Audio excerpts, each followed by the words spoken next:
Hi viewers, welcome to our channel. R Narayanamurthy garu Pawan Kalyan గారి పైన సంచలన కామెంట్స్ అయితే చేశారు. అంటే థియేటర్ల ఇష్యూ, ఆ బంద్ ఇష్యూ, ఇదంతా కూడా కొన్ని రోజుల నుంచి కూడా చర్చనీయాంశంగా మారిపోవడం చూసాం కదా. ఇప్పుడు దీనిపైన నారాయణమూర్తి గారు అయితే స్పందించారు.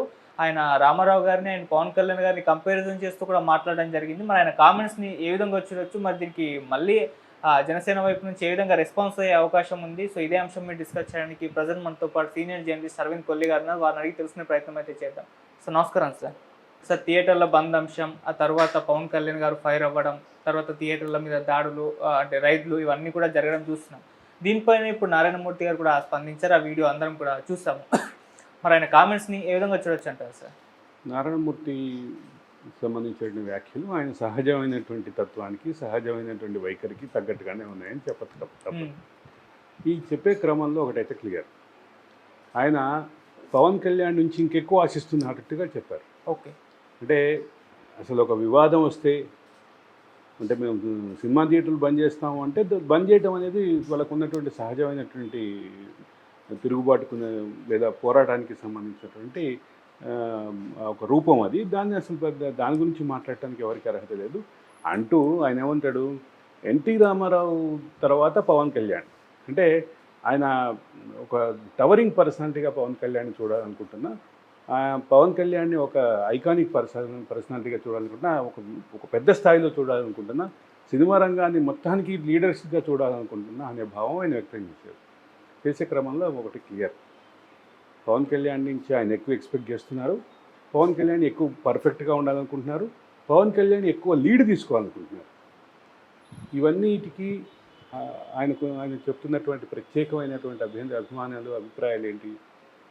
చాలా క్లియర్గా ఆయన చెప్తుంది ఏంటి, పవన్ కళ్యాణ్ ఈ విషయంలో చొరవ చూపించాలి, మాకందరికీ పెద్ద దిక్కుగా ఉండాలి, చిన్న చిన్న సమస్యలు ఉన్నప్పుడు కూర్చుని పరిష్కరించుకోవాలి తప్ప వాదన చేయొద్దు, వివాదం చేయొద్దు. ఎగ్జిబిటర్ల సమస్య ఏదన్నా ఉందా, ఎగ్జిబిటర్లకు సమ్మె చేసే హక్కుని ఏదైతే గౌరవిస్తూనే వాళ్ళని ఒకసారి డైలాగ్కి ఇనిషియేట్ చేయాలి. ఆ చేయాల్సినటువంటి బాధ్యత పవన్ కళ్యాణ్ నైతికంగా తీసుకోవాలి అని ఆయన చెప్తున్నమాట. దాంతోపాటు ఆయన అదొకటే కాదు, చాలా కీలకమైన వ్యాఖ్యలు చేశారు. ఆంధ్రప్రదేశ్ గవర్నమెంట్ అవార్డులు ఇవ్వక చాలా కాలమైంది, ఆంధ్రప్రదేశ్ గవర్నమెంట్ అవార్డులు ఇవ్వాలి అన్నాడు. సినిమా రంగంలో ఉన్నటువంటి సమస్యలను పరిష్కరించడానికి, సినిమా రంగంలో ఉన్నటువంటి ప్రొడక్షన్ నుంచి డిస్ట్రిబ్యూషన్ వరకు ఉన్నటువంటి సమస్యలు, వాటిని అడ్రస్ చేయడానికి ఏం చేయాలి అనేది ఆయన మనసులో ఉన్న మాటలు చెప్పారు. దీన్ని చొరవ చూపించడానికి ప్రభుత్వాలు ఇనిషియేట్ చేయాలి, దానికి తగ్గట్టుగా భాగస్వాములై ఈ సమస్యల్ని అడ్రస్ చేసి ఒక పీస్ఫుల్గా ప్రొడక్షన్, డిస్ట్రిబ్యూషను, బిజినెస్ అంతా జరిగేలాగా ఒక ఏర్పాటు జరగాల్సినటువంటి పరిస్థితి, దాన్ని ఇనిషియేట్ చేయాల్సిన పరిస్థితి ఎవరిది? అది ప్రభుత్వాన్ని, ఇటు పక్క చిత్ర పరిశ్రమది, రెండు కోఆర్డినేట్ చేసి పని చేయాలి. దీనికి పవన్ కళ్యాణ్ మాకు పెద్ద దిక్కుగా ఉండాలి అన్న.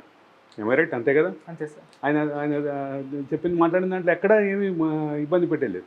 జనసేన వాళ్ళు కూడా మాట్లాడాల్సిన విషయం ఏం లేదు. కానీ ఒక ప్రధాన అంశం ఏంటంటే, పవన్ కళ్యాణ్ తన ప్రకటన ద్వారా ఈ సమస్యని జటిలం చేశాడు అంటూ వైసీపీ చేస్తున్న విమర్శలకి ఇది ఊతమిస్తుందా అనేటటువంటి, దాన్ని అండగా వైసీపీ మరింత ముందుకు తీసుకెళ్తుందా అనేటటువంటి ఊహాగానం, ఆ రకమైనటువంటి రాజకీయపరమైనటువంటి పరిస్థితులు ఉండే అవకాశాలు ఏమైనా కనిపిస్తున్నాయి అనేది చూడాలి. ఓకే. అంటే వైసీపీ దగ్గర ప్రధానంగా చెప్పేది, వైసీపీ హైల్లో ప్రధానంగా చెప్పేటటువంటి అంశాలు టికెట్ రేట్ని భయంకరంగా తగ్గిసేసారు వాళ్ళు. అది సినిమా ఆదాయం మీద ప్రభావం చూపించేలాగా తయారైంది. ఆదాయాన్ని కట్టడి చేసి సినిమా రంగాన్ని కట్టడి చేయాలని అనుకుంది వైసీపీ అనేది ఒక వాదన సినిమా రంగం నుంచి.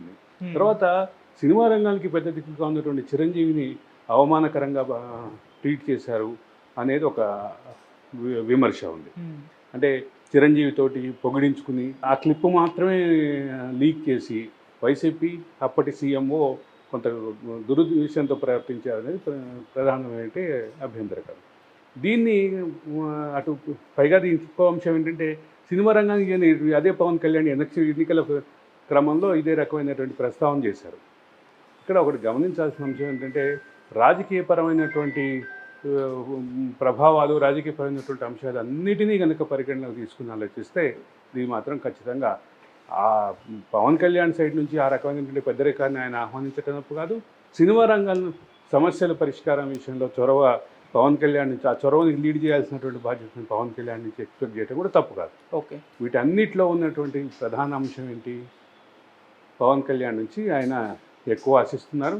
అదే సందర్భంలో పవన్ కళ్యాణ్కి ఒక లీడ్ రోల్ ఉండాలి అని కోరుకుంటున్నారు. ఓకే. ఇది ఎక్కడా తప్పు లేదు. దీంట్లో జనసేన నుంచి పెద్దగా రాజకీయపరమైన విమర్శలు వచ్చే అవకాశం లేదు. కానీ నారాయణమూర్తి విమర్శల్ని, నారాయణమూర్తి చేస్తున్నటువంటి మాటల్ని, వ్యాఖ్యల్ని ఆధారం చేసుకొని దాన్ని కనుక రాజకీయంగా వైసీపీ ఉపయోగించుకోవాలని పరిస్థితి వస్తే మాత్రం జనసేన రాజకీయ పరంగానే రెస్పాండ్ అయ్యేటువంటి అవకాశం ఉందని చెప్తే తప్పదు. ఓకే.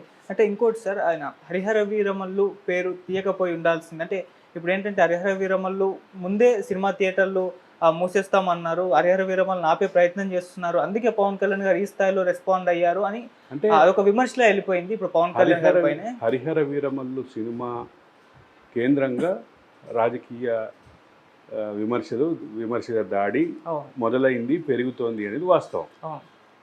హరిహర వీరమల్లు సినిమా కారణంగానే ఈ స్ట్రైక్ ముందుకొచ్చిందనే వాదన ఏదైతే ఉందో దాని చుట్టూ జరుగుతున్నటువంటి అంశాలు కూడా దీన్ని ప్రభావితం చేస్తున్నాయి. ఓకే. కాబట్టి హరిహర వీరమల్లు ప్రస్తావన, హరిహర వీరమల్లు మూలంగానే ఇదంతా జరుగుతుందని రెండు వర్గాలు భావిస్తున్నటువంటి పరిస్థితుల్లో హరిహర వీరమల్లు కోసమే సినిమాల స్ట్రైక్ ముందుకు వచ్చింది, హరిహర వీరమల్లు కోసమే ఇదంతా వీరమల్ని ఆపటానికి ఈ ప్రయత్నం జరుగుతుందన్నది జనసేన అనుకూలమైనటువంటి వ్యాఖ్యలతో పాటు దాన్ని వ్యతిరేకిస్తున్న వాళ్ళు, దాన్ని విమర్శిస్తున్నటువంటి వాళ్ళు కూడా హరిహర వీరమల్లు కోసం భారీ హైప్ క్రియేట్ చేసే కోసం ఇదంతా చేస్తున్నారు అనేటటువంటి వాదనలు వినిపిస్తున్నటువంటి వైసీపీ. కానీ ఇక్కడ రాజకీయపరమైన విమర్శలు ఆల్రెడీ ఉన్నాయి కాబట్టి, రాజకీయపరమైన పోలరైజేషన్ ఆల్రెడీ ఉంది కాబట్టి దానికోసం ప్రత్యేకంగా మాట్లాడాల్సిన పరిస్థితి అయితే కాదు.